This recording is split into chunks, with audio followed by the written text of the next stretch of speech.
আসসালামু আলাইকুম। সবাই কেমন আছেন? আশা করি ভালো আছেন। রুম থেকে বাইর হয়ে আসতেছি, এই সময় চোখের মধ্যে পড়ল একদল উট। দেখেন, আমার রুমের পাশেই বড় জঙ্গল বা মরুভূমি বলা হয়। মরুভূমির মধ্যে তো উটগুলা থাকে, তাই উটগুলা বাইর হয়ে আসছে। বাইর হয়ে আসার পরে দেখতেছি আমার রুমের পাশাপাশি রাস্তার সাইডে তারা কি জানি করতেছে, খানা খাইতেছে। তাই ভাবলাম একটু ভিডিও করে নিই। বাইরে হয়ে আসে অনেক আনন্দ লাগলো, তাই একটু ভিডিও করে নিলাম। দেখেন, উটগুলা অনেক সুন্দর। দেখেন, রাস্তা পারাপার হইতেছে। এইগুলা হয়েছে মরুভূমির জাহাজ। অনেক ভালো লাগলো, তাই বলি একটু ভিডিও করে নিই।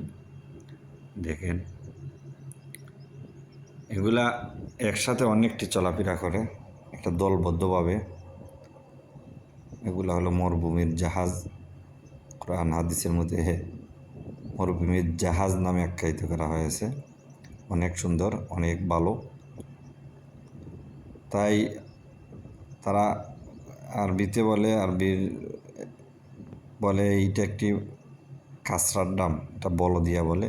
এটার মধ্যে অনেক ধরনের খাসরা ফালানি হয়, খাসা খাবার, ফলমল, অনেক কিছু খাসরা ফালিয়ে থাকে মানুষ। তাই উটগুলা আসছে খানার জন্য। দেখেন, উটগুলায় খাইতেছে। আর উটগুলা পায়ের মধ্যে বেঁধে দেওয়া হয়, কারণ বেশি দৌড়াদৌড়ি যে না করতে পারে। দেখেন, বড় বড় যে উটগুলা আছে ওগুলার পায়ের মধ্যে দুই পায়ে বেঁধে দেওয়া হয়, তেমনি হস্তে হস্তে যে কোনো জায়গায় যায়।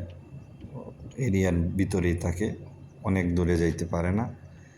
পাও যদি না বেঁধে দেওয়া হয় তো অনেক দূরে দূরে চলে যায়, এরিয়া থেকে অন্য এরিয়া চলে যায়, পরে হারিয়ে যায়।